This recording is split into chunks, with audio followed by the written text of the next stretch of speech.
New day. Good morning again. It's time for our big issue segment. And today we're going to be talking about happenings from yesterday's protest. I'm sure you have followed. If you haven't, then you're at the right place to know all that went on. In the meantime, we're giving you great opportunities to win some cool cash today on the show. If you haven't already dialed *439#, now is the time to do it and cash out. So also, who doesn't like money? Who no like chop money? Dewa 539 chop money is here. So collect your chop money every morning at 8:30 a.m. by simply dialing *446#. Select option 2 and play Dewa 539 chop money. You can win 20 times your stake with Direct 1, or 40 times your stake with Direct 2, or 400 times your stake with Direct 3. You can also perm your numbers or bet on all 5 numbers to win big. All you have to do is pick any number from 1 to 39, and it's so easy to win. So win every day with Dewa 539, the only lottery that offers you the best chances of winning. Collect your chop money every morning into your mobile wallet by dialing *446# or visit dewa-nla.com to play Dewa 539 chop money now. Dewa Afa. So this is for you if you're looking to chop money today.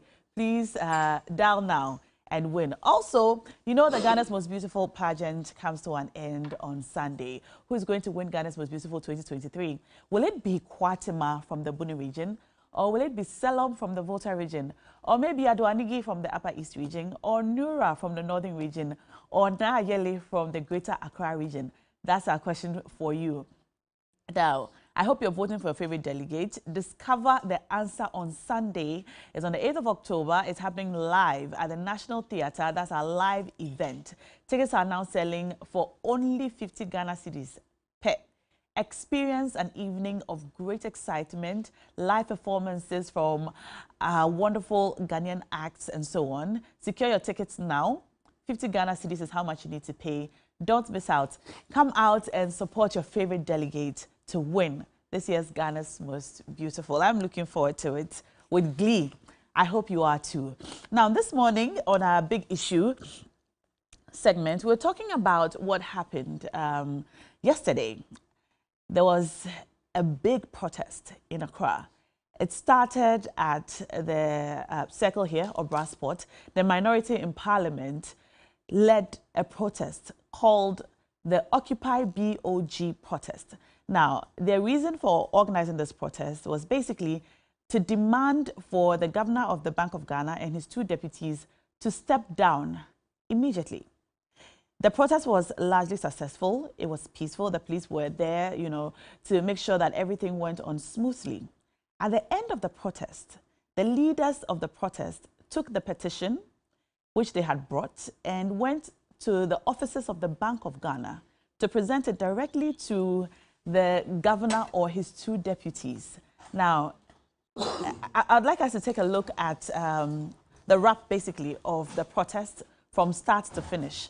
Mawina was on the ground, Egbeta, and he brought us this report. In little pockets, the protesters gathered at the Brassport, the traditional convergence point for nearly all demonstrations in Accra. The protesters were charged, incensed over what they say is the wanton dissipation of state funds. There's no money in our pockets. We can't even learn a handwork because if we go and learn handwork, it's very, very expensive. Your mother cannot pay. If you chop money to eat. I lost my job on the 23rd of January when the government decided to halt all road construction projects in Ghana. Mama mine mo nyamre na yenya found ana ma Pakistan good am egubag in bank e de beba e besia na yenya bia heyema this year ya to banku 5 cedi e wa Accra ya see incompetent mama every so near to banku 1 cedi 50 pesos e wa Accra by nanado wo buy na ye se wo nya incompetent no umom ya to banku 5 cedi. The leadership of the protesters, on the other hand, were insistent they would occupy the BOG head office despite the police order that it won't happen. When we get there, demonstration itself will end there.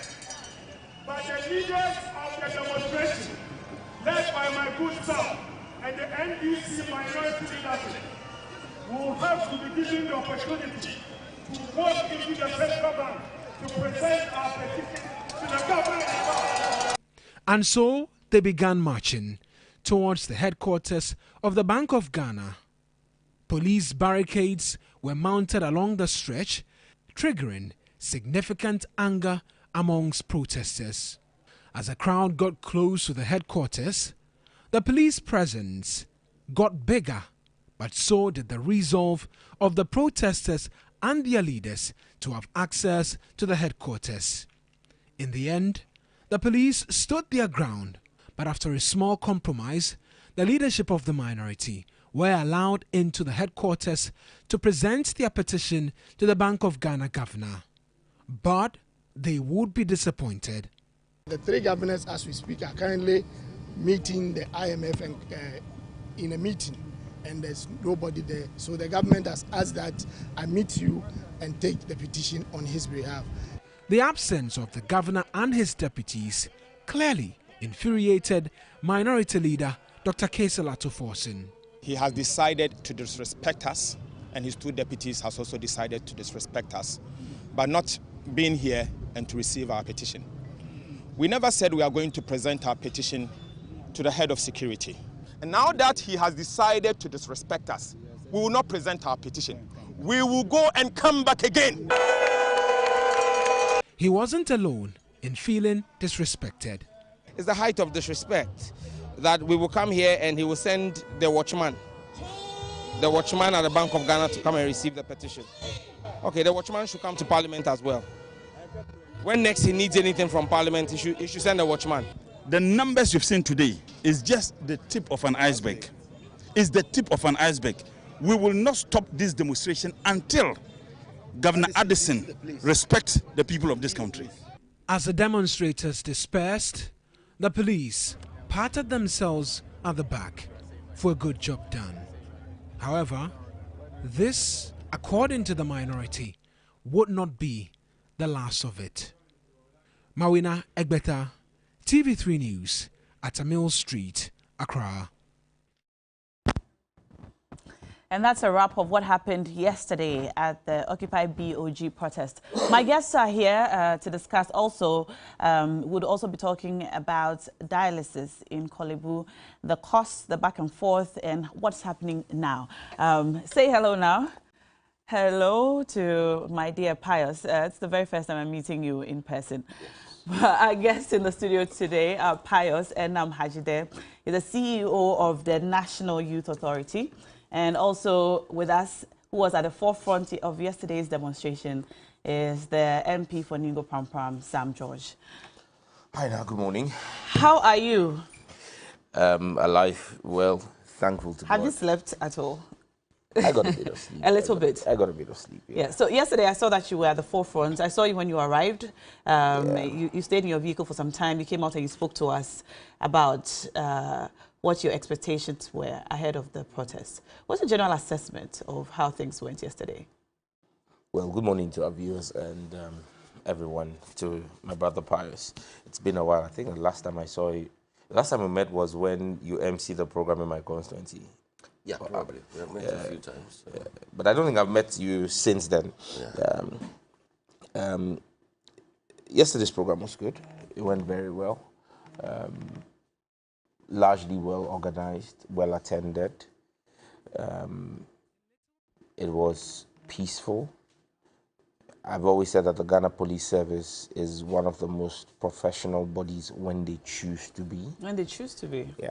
Okay. When the police service gets when they get hijacked by the politicians, by the political class, they lose that professionalism, and at times you see sorry scenes like you saw on the first day of the Democracy Hub demonstration. Yeah. But yesterday I thought that the police, the regional commander, Dr. Garba, and his team, the Director General Operations National, DCOP Suraj, and his team did a very good job. They were extremely professional yesterday. They were on the ground. They marched with us, and I believe that the police wanted to show that, like I said, they can be very professional when they want to be professional. And so we salute the professionalism that they showed yesterday. To the demonstrators, the people of Ghana who came out from all walks of life, all different political persuasions, who came out to express their anger and disdain at the mismanagement and crass corruption that's ongoing in the management of our central bank. I can only salute their fortitude, and we can only say that this is just the beginning. We're not ending here. We're going to be right back again to the Bank of Ghana until the governor himself respects the people who pays him over 80,000 Ghana cedis as basic salary, not including his allowances. His basic salary every month is over 80,000 Ghana cedis.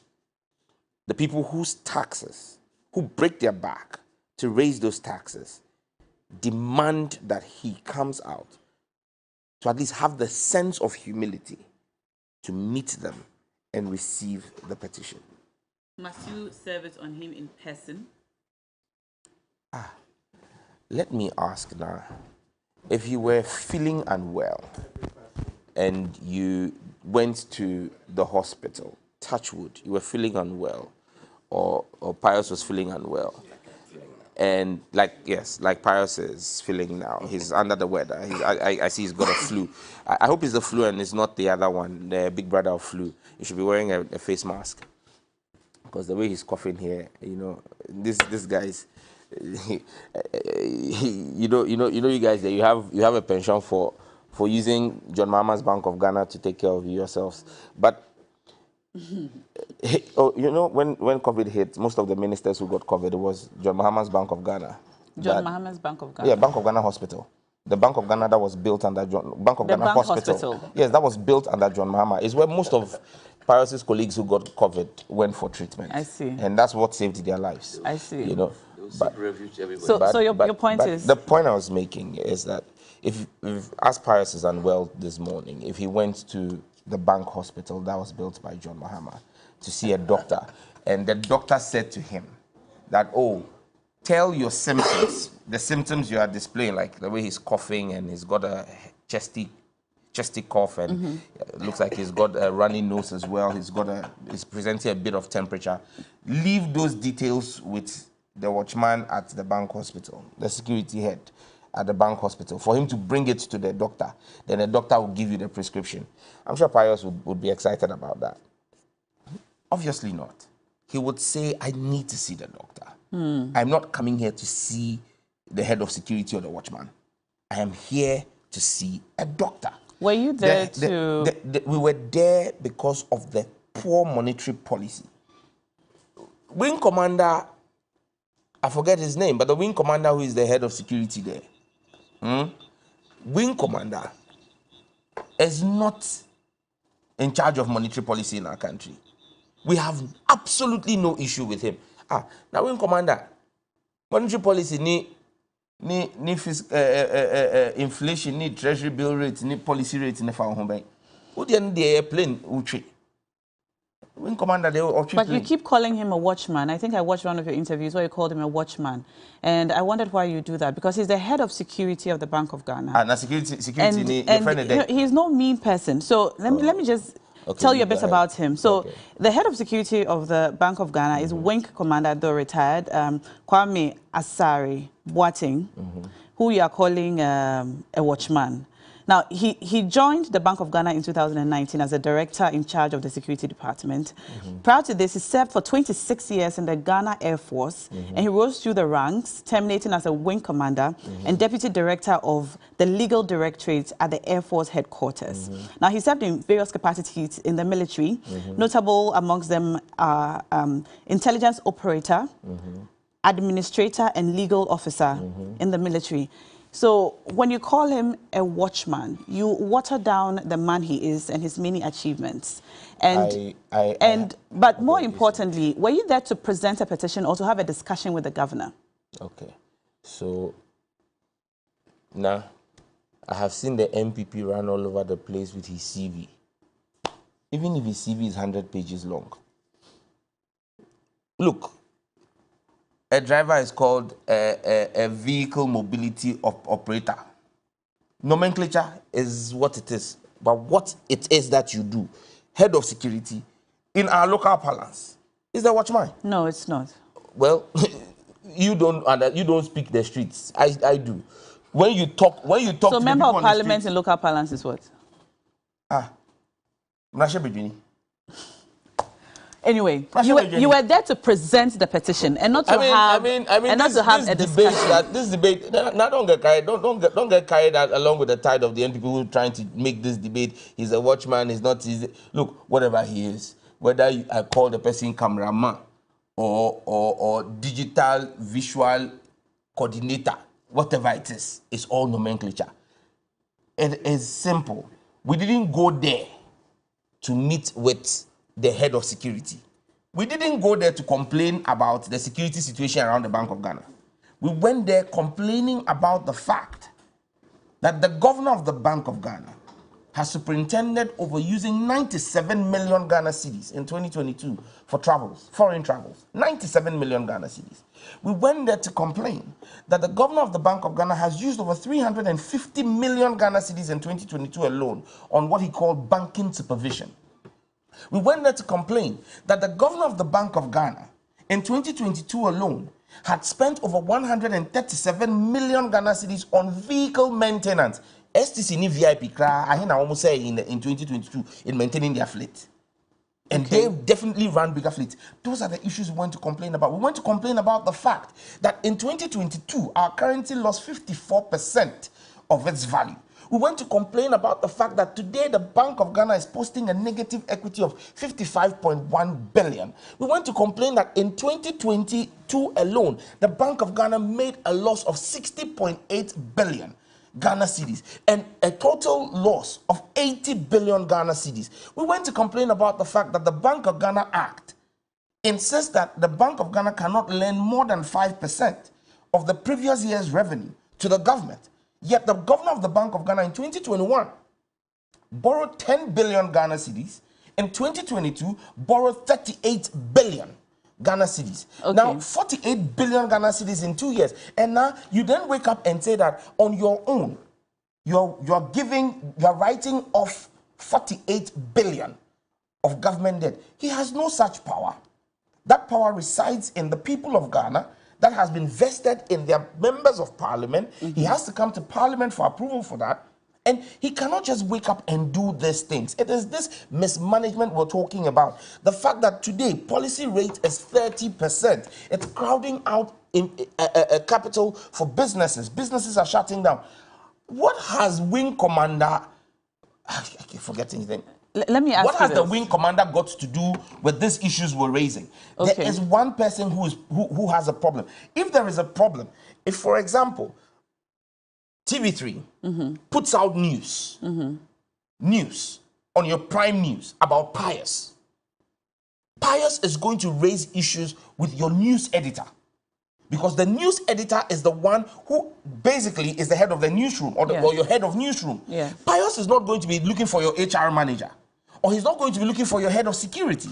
All right. Because the issues there, if Pius parked his car on the compound like he did, I've seen his V8 parked out there, and we go back right now, and something has happened to his V8, he's not going to come and ask the head of news. He's going to be asking the head of security, because on the compound, protection of property there is his responsibility. Yes, but it's one thing to come for a discussion on the issues in the petition, and it's another thing to come to present the petition. Exactly. I believe you went there to present the petition.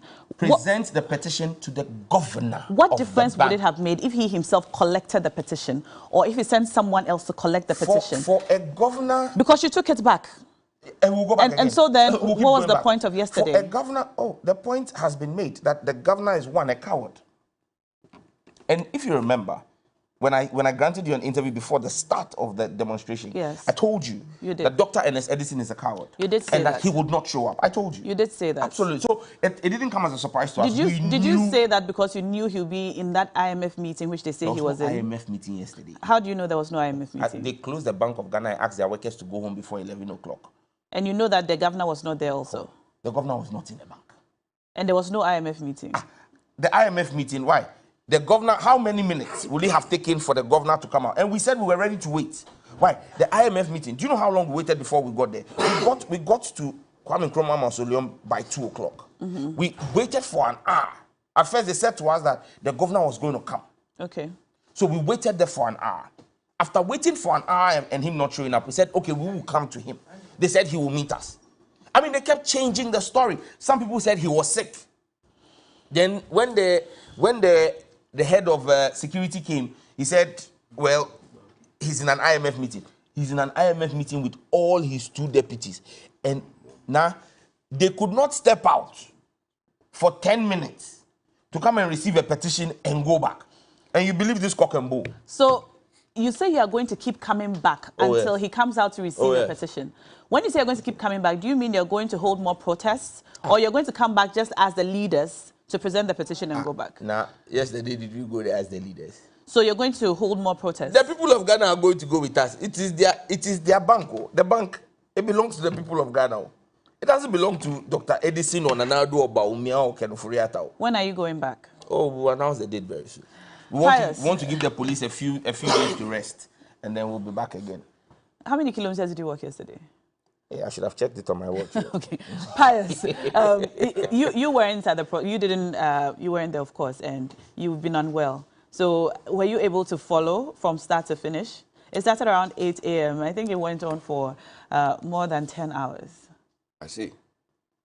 Well, now let me begin, first of all, by thanking you for the opportunity and saying hello to my good friend, the Honorable Sam George, and of course the people watching us, especially the good people of my constituency in Esojaman. And let me assure Sam George that, yes, indeed, I feel a bit unwell, but there's no cause to be alarmed. I am quite responsible. I know that I'm going to be interfacing with people, and I had to check. So rest assured that I do not have COVID. I see you playing around it, but let me assure you there's no cause for alarm. I do have a terrible cold, but these things happen from time to time. I wish you speedy recovery, my brother. Thank you. I wish you speedy recovery, and I also wish you well in your primaries in Esojaman. You win the primaries, but you lose the general election to Thomas. Well, it's called wishful thinking. I'll leave that to the good people of Esojaman. Okay, so on the protest, did you follow? I now will come to the protest in a bit, but given that it's the first time I'm coming on national TV after the unfortunate demise of the wife of the former president, a mother and a mentor, the Venerable Teresa Kufuor, please allow me now to use your platform to express my condolences to His Excellency the former president and his family. Also allow me to express my condolences to the predecessor MP to the Honorable Sam George, the Honorable Iti Mensah, who I understand has also passed to eternity. We pray for the repose of their souls. On yesterday's demonstration, now my position has always been that a demonstration is a fundamental right of anybody. And so it is guaranteed. And we are a government that are very much pro the freedom of the people. And to the extent that no law is breached, to the extent that the laid out procedures are followed in the context of the Public Order Act and so on, anybody can demonstrate at any time. Because, in fact, we are the very people who started demonstration as a way of expressing public dissent and opinion on subject matters that led even to the multi-party democracy that we are all enjoying today, that has produced members of parliament like the Honorable Sam George and so on. And at the barrel of the gun, some people took this vehicle called demonstration to amplify the sentiments of the Ghanaian people. So the NPP cannot be in any way, form or shape, be against people expressing dissent, especially through demonstrations. We welcome it. Okay. But they must be done in accordance with the laws that we have set for ourselves. Yes. And so that is okay. Again, even if it takes one person, if it is only Sam George who gets on the street to want to demonstrate, our attitude is to take it seriously because he's a Ghanaian, his views ought to be respected. But now I also suggest to you as a political student and a scientist that the numbers that you are able to garner when matters of public interest come will also indicate the acceptability of your proposals to the generality of the people. So much noise has been made about this Occupy the BOG demonstration. And I saw one of the demonstrators, one of the honorable members, argue that this is the tip of the iceberg. For me, that's a confirmation that the people of Ghana do not find value in the proposals that are being made. The people of Ghana? Yes, and that the NDC was left on their own. The members of parliament were left on their own. Yes, a few hundreds of people came out, but this is not a demonstration that Sam George knows, and the member of parliament who describes it as the tip of the iceberg. Well, it's the iceberg itself, okay? In a demonstration, you don't want to show the tip of the iceberg. You actually want to show the iceberg itself.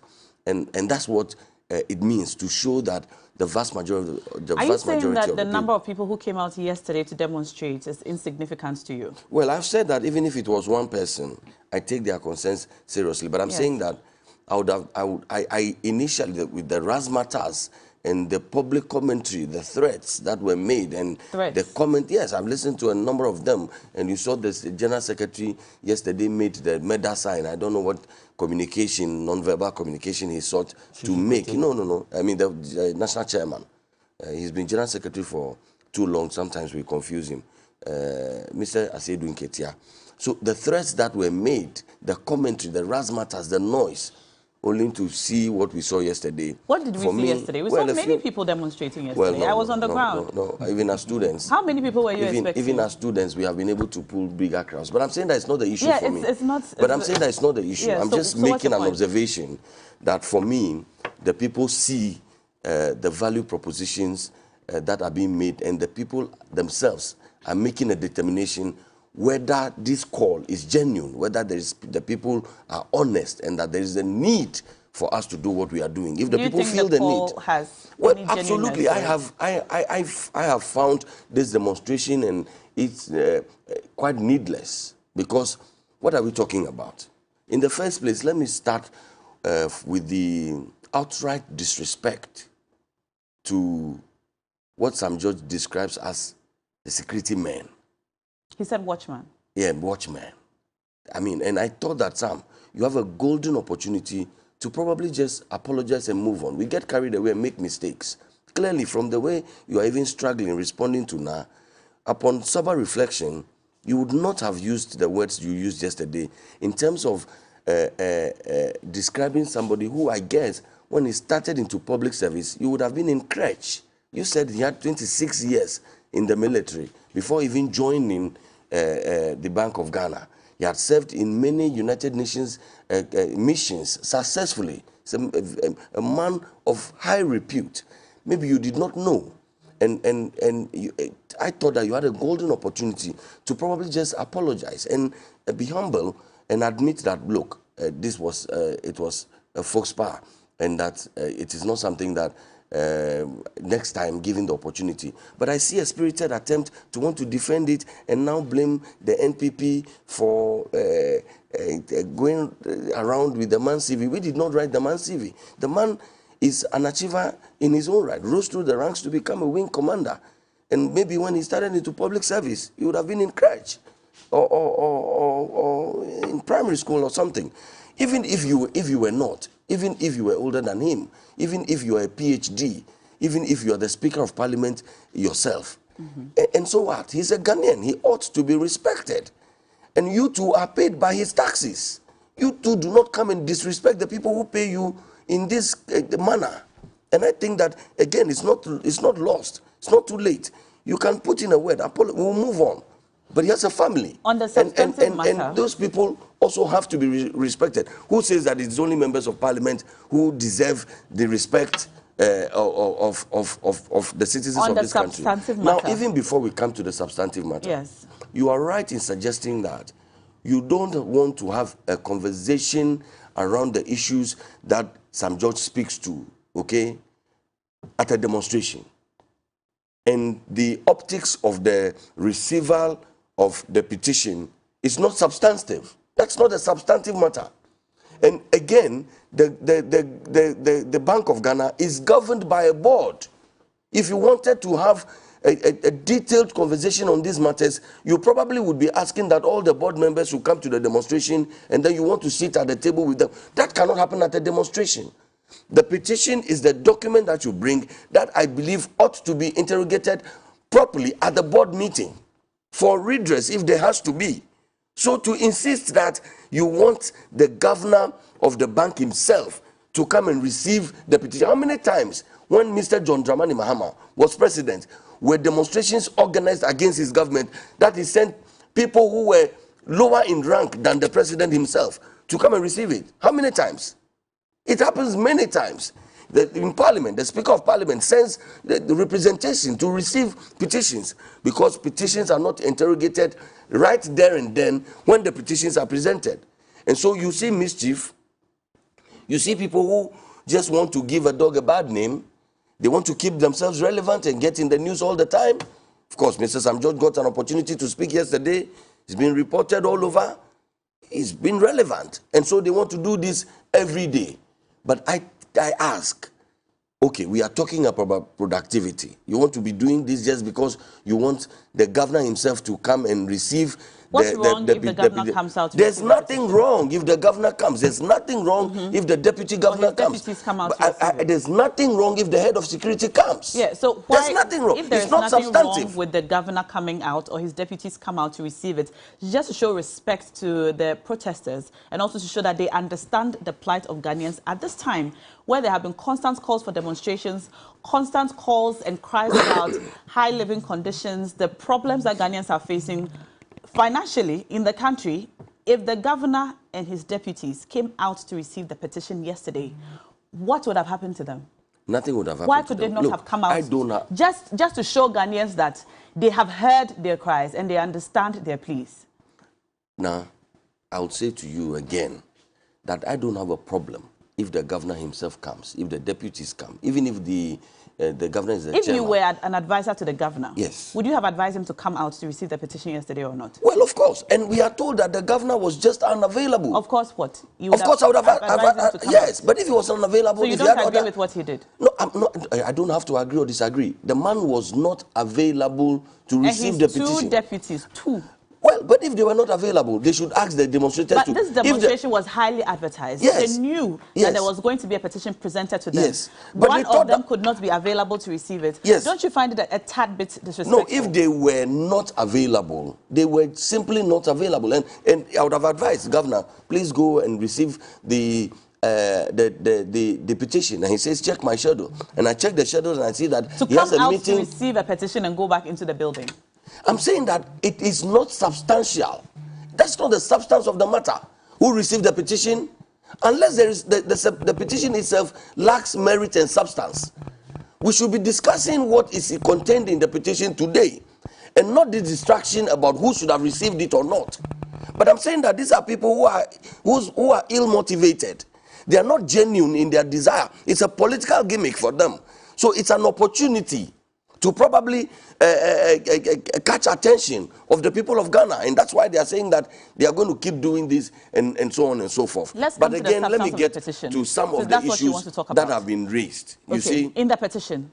Well, I haven't seen the petition. Okay. So the petition is now a secret guarded. I heard of the petition, the receival of the petition. We know some of the reasons that this demonstration was organized. Mismanagement of the economy, apparent or alleged printing of fresh money to fund the government, forgiving government debts, and so on. Now, Sam George listed a number of them when he came.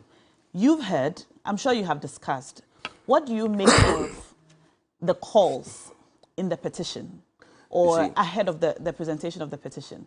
Are there legitimate reasons to ask the Bank of Ghana governor and his deputies to step down? You see, our honorable members of parliament in the minority and our friends in the NDC can play the ostrich and bury their heads in the sand. What do you mean? And refuse to admit that all over the world there was a crisis crisis really and truly unprecedented, they can play the ostrich and refuse to accept that there were dire consequences of COVID, and that central banks across the globe have had serious challenges, and that Ghana is not the only country, and that there are several, and I'll give you a list of a few of the countries.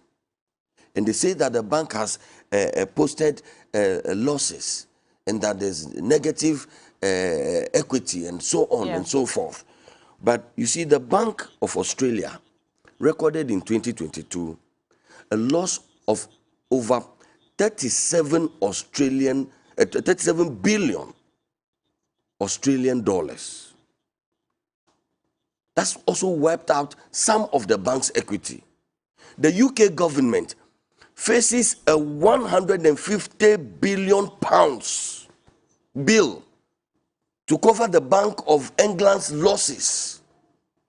Now, again, the Swiss National Bank in early January reported, this is even preliminary, a loss of around 132 billion for the year 2022.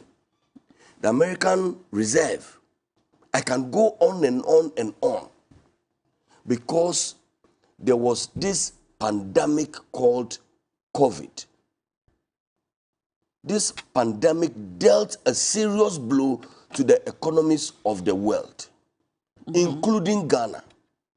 And that is why in the year 2018, there was no conversation about losses. Profits were posted. And so there was zero financing, for instance, from the Bank of Ghana. Why didn't the NDC organize a demonstration to praise the Bank of Ghana, the governor of the Bank of Ghana, and the Bank of the governor of the Bank of Ghana and the governor of the bank? In 2019, the same. In 2020, we all know what happened. And so the bank gave 10 billion. The NDC argues that Parliament is not aware. This is against. It is not true. There are records that the Parliament was not informed. Parliament approved? Absolutely. Parliament was. I will show with you. Here is a memo, a parliamentary memo on Bank of Ghana Access Passage Program as part of the COVID-19 Relief Bond Program. 27th May 2020. And what does it say? It was submitted by Mr. Ken Ofori-Atta that the Bank of Ghana was going to give support in the sum that I mentioned. How much? 10 billion. 10 billion. To COVID relief? No, I mean, this is a part of a program. The monies were given to the government. Okay. That's what the NDC claims, that, oh, the Bank of Ghana is behaving illegally. They on their own, they did not inform Parliament, and so on. But Mr. Sam George knows, the Honorable Sam George, he knows that this parliamentary memorandum was submitted to Parliament on the 27th of May in 2020. They are talking about some in 2022. But assuming without admitting now that even Parliament was not informed, was it the responsibility of the governor of the bank to inform Parliament? Assuming without admitting that it was not even done. Who's supposed to inform Parliament? But they should tell us. They know. I'm asking you. But they know. No, I'm asking you. They know how financial matters are. They know. And I'm asking if it was the responsibility of assuming, that is, even assuming without admitting. But I've just given you evidence that the finance minister has acted in keeping with the law, and that on the 27th of May, he presented this memorandum to Parliament. Speaking of financial matters. So, look, again, in 2022, I referred to 2020, but in 2022, there was a need to fill a gap, to plug a gap. And I'll share some data with you now. What was the expected revenue from the Ghana government in 2022? Around some 132 billion Ghana cedis. Expected revenue. No, this expected expenditure, 133 billion. Expected revenue was 99.5 billion. So there was a shortfall of 33 billion. Okay. And you know what government expenditure relates to? Items such as payment of salaries to members of parliament, to teachers, to doctors, nurses, policemen. They are all part of government expenditure. The 100 and government spends 33 billion more. No, I'm saying that that was the shortfall between the expected revenue and the expenditure. Okay. So that 33 billion had to be found. What would have happened is that the government would have gone to borrow money from the international lending community in terms of bonds, for instance, etc. And the borrowers need assurances. But we all know that in 2022, what happened in terms of disagreements in Parliament on some of the revenue measures, e-levy, for instance. Yes. Some of our colleagues selected to hold the people of Ghana ransom because they had the numbers. And so what do you mean? Those assurances, we know the debate, you recall the debates around the e-levy. Yes. And the numbers of the NDC as against the numbers on the majority makes it difficult for some of these things if the NDC is not fully onboarded.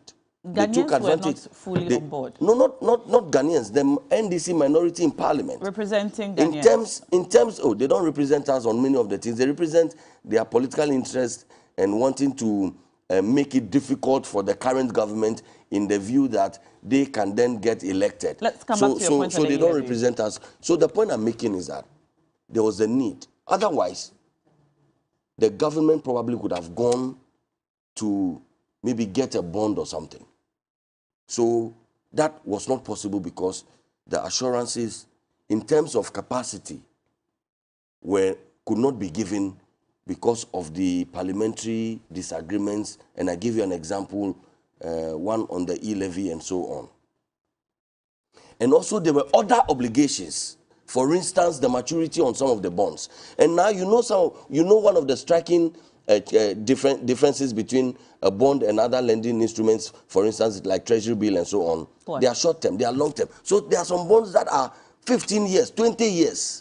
So the bonds that were due in 2022, that probably we were unable to fulfill our obligations on, were bonds that were inherited.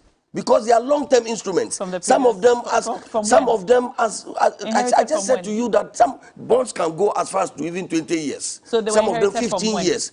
No, I am not able to give you the specific timelines, but we are discussing the general principles, okay? And Sam knows that I am being honest on these matters, that some of the obligations that we had to fulfill in 2022 relates to actions and inactions of times gone by, long time ago. But that is not an issue. So what do?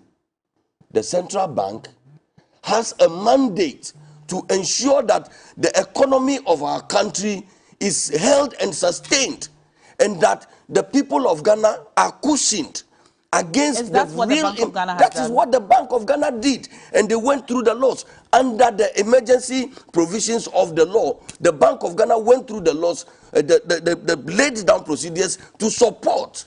The NDC would have preferred. Wait a minute. Are you saying that the things that you have listed that the Bank of Ghana has done has currently cushioned the people of Ghana and sustained them? Well, I'm suggesting that. Because that's the exact opposite of what the people of Ghana are saying. No. It's because, you see, if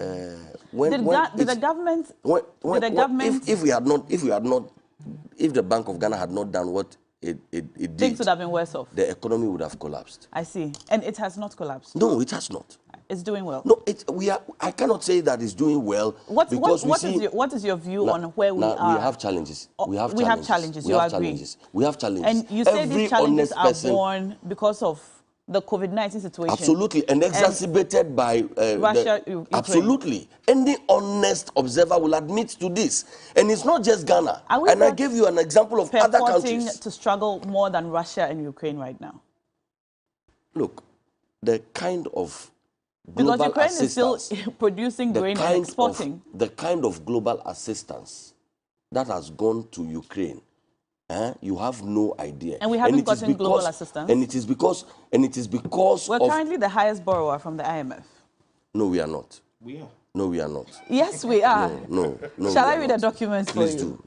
We are currently the highest borrower from the IMF. There are many countries that from Africa. Well, from Africa. We're the most indebted African country.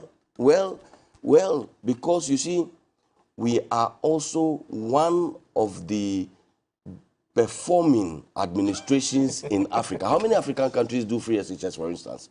How many African countries, are you aware, have effective health insurance systems like we have in Ghana? Well, we'll talk about our health insurance and talk about the kidney dialysis situation in a bit. So our situation may not be situation may not be the best, but definitely our situation, one of the best? Our situation is actually one of the best. Compared to which country? Many countries in Africa. Many countries in Africa. Back to the matter. Did the Bank of Ghana print fresh money to support the government? Well, if you say that the Bank of Ghana printed fresh money, we should be careful we don't create I'm asking you a question. A wrong impression. Okay. The Bank of Ghana gives liquidity support. And so that's what the bank gave. All right. So let's be careful that people who are not properly initiated do not get the wrong impression about what we are talking about. The liquidity support that the Bank of Ghana is allowed to give the government, according to the Bank of Ghana Amendment Act, I think in Section 30, it says that the total loans, advances, purchases of treasury bills and securities under subsection 1 shall not at any time exceed 5% of the total revenue of the previous fiscal year. Did the support or liquidity support that the Bank of Ghana give to the government exceed 5% of the previous year, 2021? Well, if you allowed me to go through the law with you, you will notice that the law makes provision for circumstances where we can proceed in a manner different from what you just read. And those emergency situations, those emergency I would like you situations, to go through the law with me, but before that, I would like you to answer the question. Did the Bank of Ghana... I'm confirming what you just read. Yes, so is that a yes? But I'm saying, yeah, it is a yes, but I'm saying that it is allowed in the law that when some emergency situations like we saw with Ghana arose, I am not a lawyer, I can't carry, but I know, and I can refer to it and point it out to you. And Mr. Sam George may assist even in that. What emergency situation happened in 2022 to require more than 5% liquidity assistance from the Bank of Ghana to the government?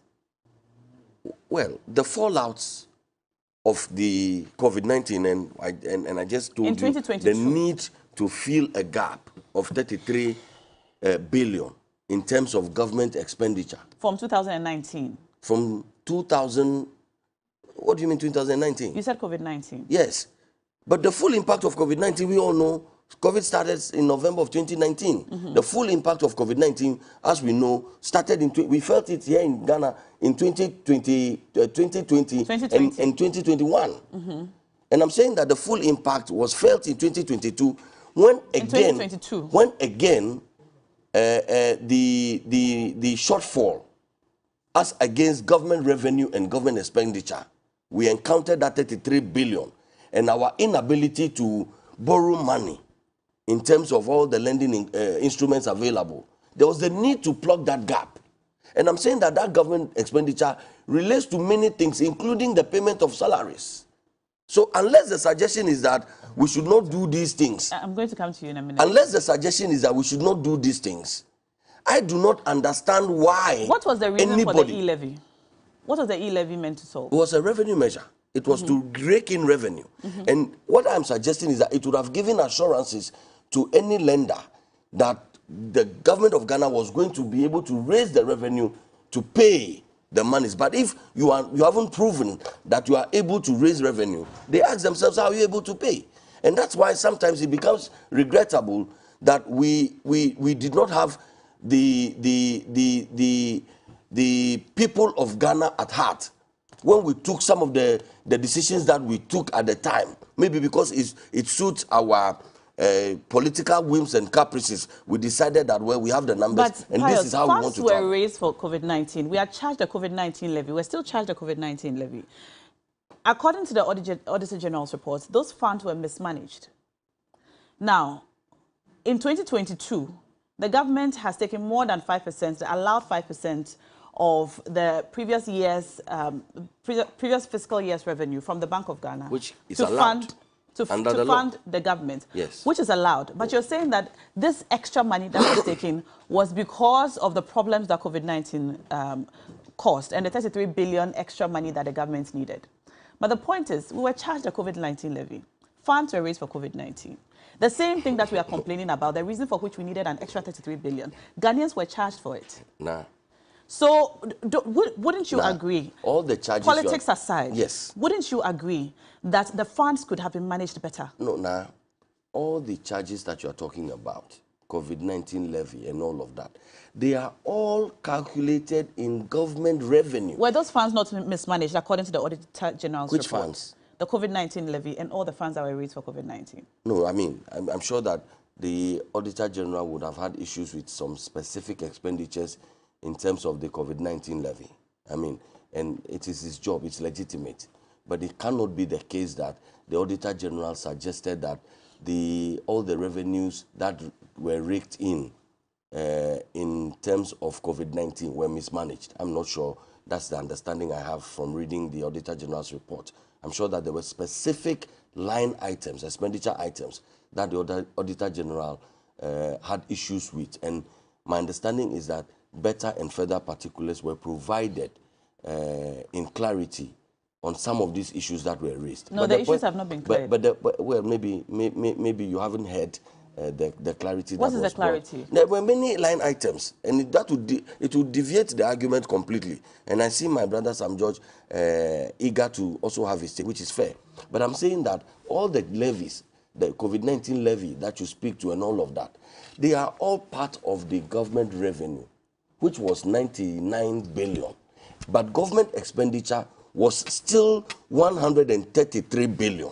Unless the suggestion, like happened in other countries, you know that when COVID struck, as a measure, some workers were laid off, salaries were slashed in some countries, you know that. And this were to deal with expenditure. Unless the proposal is that we should have done the same in Ghana, slash salaries, and so on. Those countries provided a lot of welfare for their citizens. Yes. Homeless people are taken care of. Sick people get free health care. Absolutely. And so those governments are burdened with that additional responsibility. Now you are very right. But unlike here, where we are taking care of ourselves. Now you are very right. Isn't it, well, let's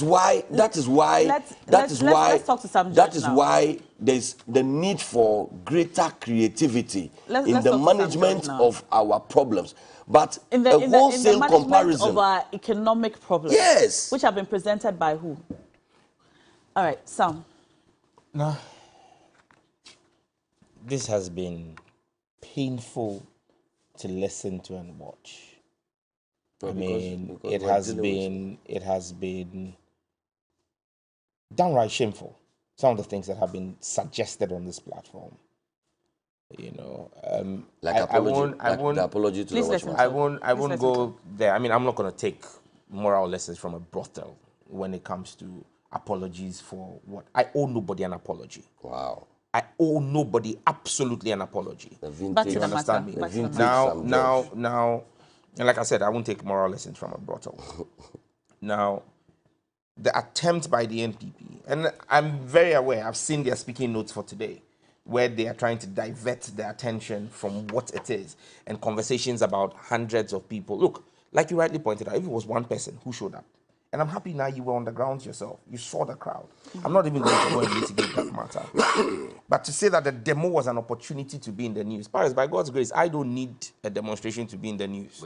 If I cough on social media, it makes the news, by God's grace. So I'm not in that category like you who need to do things. So please, don't misconstrue that. And then to suggest that JM, Pius, I wrote when you were speaking, and I would urge you to write. To me directly, you made specific responses and mentioned my name as well. I never commented. I wrote. All right. Okay. Let's go, Sam George. Good. Now, he made references to GM and the speaker and said they never came. I mean, they never came out to accept or receive petitions. Well, the speaker sends both the majority and minority leader. Those are the leaders of the house. That's the category of people the speaker has sent when a petition was brought to him. When Occupy Ghana, when Esankuma and Ken Ofori-Atta did their Occupy Flagstaff House demonstration, it was the deputy chief of staff who came to receive Valerie Sawyer, who came to receive their petitions. So no, at no point in time did we send a security head or a watchman or access control officer to come in and receive a petition. You understand me? But look, to tell me that the NDC is playing the ostrich to global challenges which have led to the Bank of Ghana crisis is an insult to the intelligence of our viewers this morning. And it smacks of the arrogance of power and how disconnected from the reality these folks in the NPP are. You mentioned, he gives you 3 examples. He says the Bank of Australia, the UK government, central bank, Swiss National Bank, and quotes figures. But there's more. Let me ask you, which of those central banks has posted a negative equity? There's a difference between posting losses and having a negative equity. It's fine to post a loss because of borrowing or interventions. And for example, in the UK, businesses were giving up to £50,000 interest-free loans to keep them afloat. You didn't do that. We did. Oh, please. We did. Please. Something we did. You know, but you see, the UK Exchequer has not posted a negative equity. There's a big disparity. When a bank posts, the central bank posts a negative equity, it means it's insolvent. It means it cannot meet its obligations. The bank is broke. None of the banks he has mentioned as posting losses has posted a negative equity. You didn't just post a loss of 80 billion, you posted a negative equity of 55.1 billion. Now, that is where the problem is. Where the lender of last resort, that ought to be our shock absorber when our commercial banks fail, is now insolvent. That's the crisis we're in. So that's those statistics that have been given to you guys at your communication meeting, that you guys have been vomiting all over the place, it does not wash. We are not unintelligent. We know what it is. You get it? So don't come throwing those cock and bull statistics around. And now you read Section 30 of the Bank of Ghana Act as amended to him. Read the new insertion that was done. Subsection 7. It says where the total loans, advances, and purchases of treasury bills and securities made under the subsection hit 5%, the governor must notify the minister and parliament of the attainment of that limit. And the minister, upon notification, shall report to parliament on the remedial measures to be taken. Did you do that? You go and pull up a statement that was made by the finance minister to parliament after 10 billion had been given to the government in 2021. Not before. After 10 billion had been given, he came to make a statement. Now, when you need to get parliament to vary that 5% threshold, what you do is you bring a motion, parliament will debate the motion, and parliament will approve it. He didn't do. He came to announce to us that he has done this. That is in itself, informing parliament that you have carried out an illegality does not legalize your illegality. I mean, what misbehavior is that? But you do that in 2021. In 2022, you then go and give 38 billion. That one, when did he come to parliament to tell parliament anything? He gave 38, he went and took 38 billion from the bank without any, that one, he didn't even have the courtesy to even come and notify us as they claim they have done. Now, the MPP and Pius claim that the NDC is the reason why we are in the mess and that we are playing the ostrich. Those were his words. And that the NDC minority does not represent, you said to him, the NDC minority speaks for Ghanaians. He says, no, we're chasing our own political views. Look, you're seeking to come to parliament, but I can tell you one thing.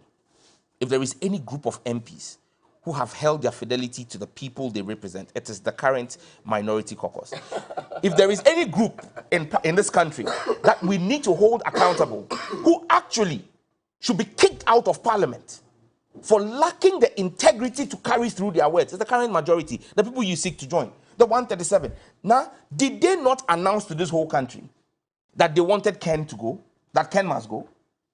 Did the majority leader, Chairman Sambonsu, not come out and announce that it was a collective decision of the whole caucus? Did they not say that they were waiting for the IMF deal to end, to be done? Did we not present them an opportunity to walk their talk by bringing a motion for censure? Did they vote along the lines of the vote of censure based on what they had said they would do? No, they lack integrity. They are men of straw when it comes to integrity. They are men and women whose words you cannot take. If there is anybody who sits in that chamber, those hollow chambers, and pursues partisan political considerations, it is your members of parliament, the majority side, who listen to the president and told under the pressure of the despotic presidents that we have, and decided that they would not vote in line with the wishes of the Ghanaian people. And now the large majority of Ghanaian people said, Ken must go. Ken is there, and Ken will be there, and many of them will lose their primaries and go because they lack integrity. People would hold them accountable for it. But you see now, let me tell you what. It's interesting when Pius says that central banks across the world all suffered. Pius, 196 countries in this world, 196 central banks. The Central Bank of Yemen, and now you know what's been going on in Yemen for over 7 years. Outright war, chaos in that country. The Central Bank of Somalia. Somalia is literally just Mogadishu, a 5-kilometer radius. The Central Bank of Syria. Syria is largely rubbles. It has become the playground and testing ground for Russia and America. All of these countries with their central banks managed their currencies. In fact, Ukraine, that has been decimated by bombings. All of these central banks in 2022 managed their currency better than Dr. Ernest Edison. Simplistic. The governor of the Bank of Ghana superintended over the worst performing currency. Look, some of those governments don't even have an economy. What did the head of the economic management team, Baumia, say? When the fundamentals of your economy is weak, the exchange rate will expose you. All of these countries that you even claim, and you see, even Pius, you see, when God wants to expose you, He makes you speak the truth to people without knowing it. When you said, just said, oh wait, now please, he spoke for long. Give me 2 minutes. 1 minute. When Pius just said, some of those countries I've mentioned don't have an economy. No. Now they don't even have an economy. Yes. Yet the fundamentals of their non-economy have supported their currencies. What fundamentals? Oh. Pius. Anyway, you go on. I spoke about what your own Messiah that you claim, your whiskey, who has run away from the economy and now is now an IT guru boy. Look, what he is trying to do. Listen. He was sold to us as an economic whiskey now, and in managing the economy, in managing the economy, the exchange rate, he said, would expose whether the fundamentals are good. The countries you say don't have economies, their currencies did not depreciate against the US dollar as badly as we did. We had the worst depreciating currency in the whole world. Even Yemen's currency, Syria's currency, Somalia, Ukraine, their currencies did better than Edison the printer, who was overseeing and printing money. Okay, and you see, speak to the issues without a name calling. Okay, let's just speak to the issues. Well, I'm not calling anybody names. I'm describing people. No, you see, just speak to the issues. Using adjectival clauses and adjectival phrases. Speak to the issues. I'm not calling people names. Speak to the issues. But I'd like to ask you though. And now, wait. Just 1 point. Okay. COVID, but for the sad loss of life, was actually a blessing to this government. Why? The government of Ghana received more money from COVID than they spent. We received over 20 billion in COVID support and COVID relief. So how much did you spend? How much was spent? Per the finance minister's calculation he brought, they spent about 17 billion.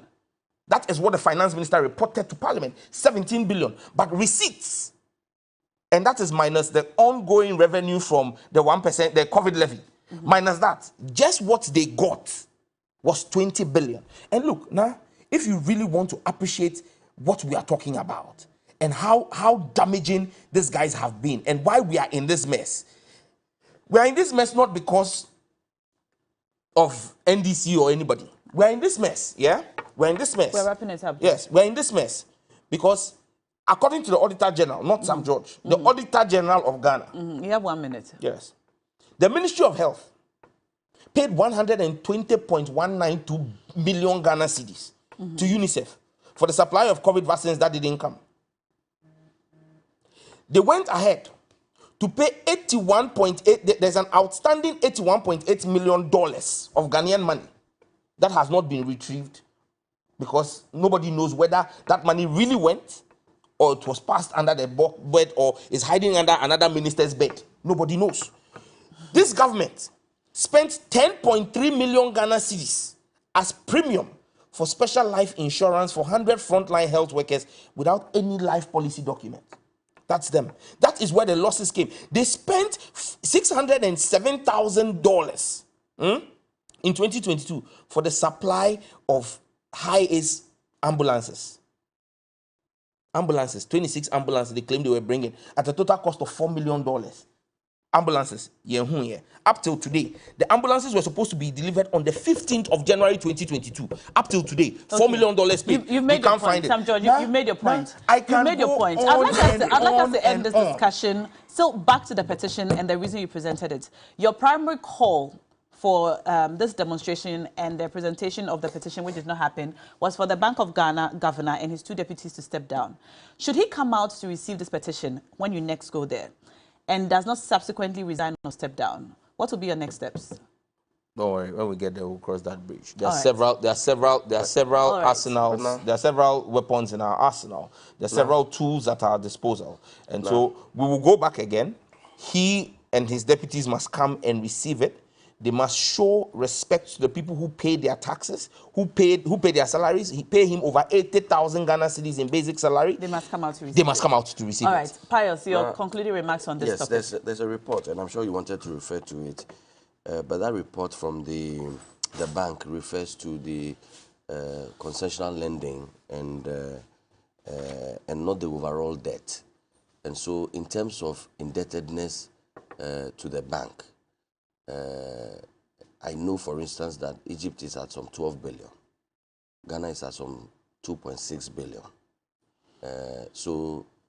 We may not be the best, but we are not the worst. But I come to you with a positive attitude that we had challenges, but we had a government that was responsive. Check what was happening elsewhere. The death rate in terms of COVID. Look at the interventions that were made. Let us recall what investments this government made in the people of Ghana. Sam George talks about loans that were given to businesses in the UK. We are nowhere near the UK, but those loans were given here in Ghana. In 2022? No, I mean, during the period. Yeah, they were given between 2019 and 2021. No loan was given in 2019, 2020 and 2021. 2020 and 2021. Yeah, absolutely. And we did that. So let us give credit where credit is due. Let us not be blind. But we're talking about 2020. But I'm saying that we are not working in silos. What happens in 2021 will spill over into 2022. And I'm saying that our capacity to raise revenues in 2022. I hate to do this, but when the bank gives loans in 2021, it doesn't report it in 2022. It's not about it is debt in 2021. I'm not talking about loans. I am talking about what governments did in reaction to the situation, the global situation that we inherited. And we did it. We did it here in Ghana. Finally, are you saying that from your own assertion, the way the governor of the Bank of Ghana and his deputies and the board and so on have managed our finances and managed things at the BOG... They don't manage our finances. Not our finances. Yes. Monetary policy. Yes. They don't manage our finances. But they manage monetary policy. The way the governor and his deputies have managed our monetary policy, thank you, Sam George, has been in the best interest of our economy and the people of Ghana. No, I have said to you that. I just want you to say yes or no. Yes or no. The same governor. Or no. Just answer no, the just question. so that you can understand me. You said it was the same governor in 2017. Do you think that it's been in the best interest the same governor in 2018. It was the same governor in 2019. So it was only when COVID struck. And I'm suggesting to you that the challenges that we see now are not due to the incompetence or the sheer wickedness of the managers of the economy. Otherwise, it would have started way back in 2017. So they've done it was because of COVID, and COVID has dealt as a blow. Governor of the Bank of Togo. So they've done Sam George, they've done a yeoman's you job. want to compare Ghana to Togo? Pius, they've done better. Our situation is better. George, Please, you've concluded. Please, you've concluded. Please, please. It's your second home. That's why I used Togo. All right. So they've done better. They've done better. You are the chief of mischief. You are happy. You are happy with how things have been run. No, right. that's what. Look now. Even the president. We don't have a lot of time. I'd like us to move on to our next.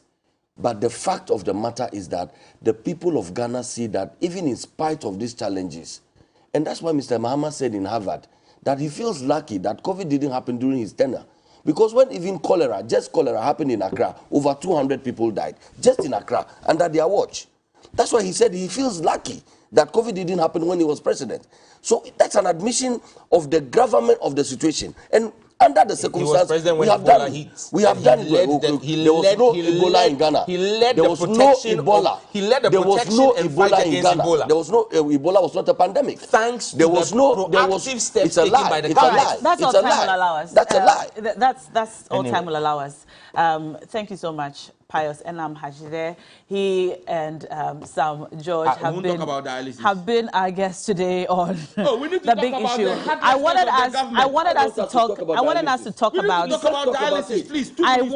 talk about it, but you gentlemen kept going on, and we have consumed all of the time. But okay, can we have some? Let me talk. Okay, relax, breathe. Great. So because you want to talk about it so passionately, and all Ghanaians actually want to talk about it, I'm going to allow you 1 minute each to say what you'd like to say on this matter. So you know that the cost of dialysis went up from 380 to 765, and there's been a lot of back and forth. You know, the CEO says this person says that, but basically, let me make it easy for you, and let me settle Sam George. As we speak, the cost of dialysis that rose to 700 and something, as you said, 65 is 300 and something as we speak. Yeah, as we speak. Yeah. Responsibility and responsiveness of a government that cares, a government that listens. At the end of the day, health and its management under this administration is unmatched and really and truly unprecedented. Check the drugs list of the National Health Insurance, expanded hugely under this administration. Mental health under consideration to be onboarded. 111 hospitals, never before, at the same time. Have you been to Korle Bu in recent times? In the history, of our country. The NDC will speak to some renovation of Ridge Hospital. And then they will talk about, and I'll come to that, and then they will talk about the Bank of Ghana, and now they will claim that John Mahama built the Bank of Ghana hospital. John Mahama did not. All right, it's okay. Thank you. Sam George, on dialysis. It's a sad situation. It is untenable in this country. And now, even 385 Ghana cedis, I tell you, many Ghanaians cannot afford it. Yeah. Many Ghanaians are unable even at 385 Ghana cedis. Let me use this platform, and I'm sure that's the camera, to appeal to President Mahama. Sir, I have utmost trust that you'll be our president from 2025. Kindly consider directing the National Health Insurance within the first 100 days when you become president to add the treatment of dialysis as one of the treatments covered under the National Health Insurance. It's the only way we can give the people of this country succor. I don't understand why dialysis is not covered by our health insurance scheme. Mr. President, I trust you, the Ghanaian people will give you that opportunity. Do this for them. Until he becomes president in 2025, I can only hope that this government will show some sense of humanity and do something about the state of treatment in Korle Bu, because even those who have the money, the equipment are not there. At times you go there, the regents are not there. That is a problem. And the last point I'll make is to the young people of our country. Many young people are reporting with dialysis. We need to check our lifestyles, because kidney failure is based on lifestyle. Some of it. Young people of our country, I beg you, let's check our lifestyle. All right, thank you so much. It's a sad thing that's happening at Korle Bu. Thank you, Sam George. Very sad. On the big issue today, I've been talking to Pius Enam Hajide, he's the CEO of the National Youth Authority, and the Member of Parliament for Ningo Pampram, Sam George. You're watching TV3 New Day. Stay tuned, we'll be right back.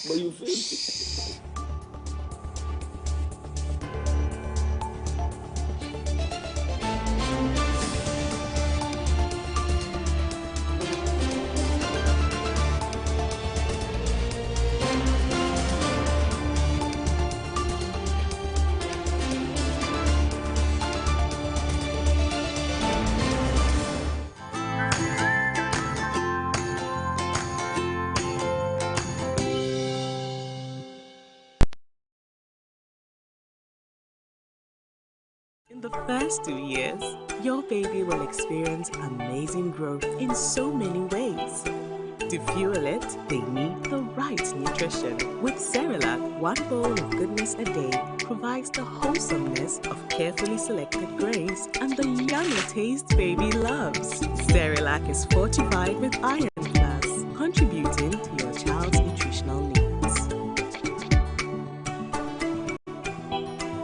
Cerelac. It's all good, Mum. This advert is FDA.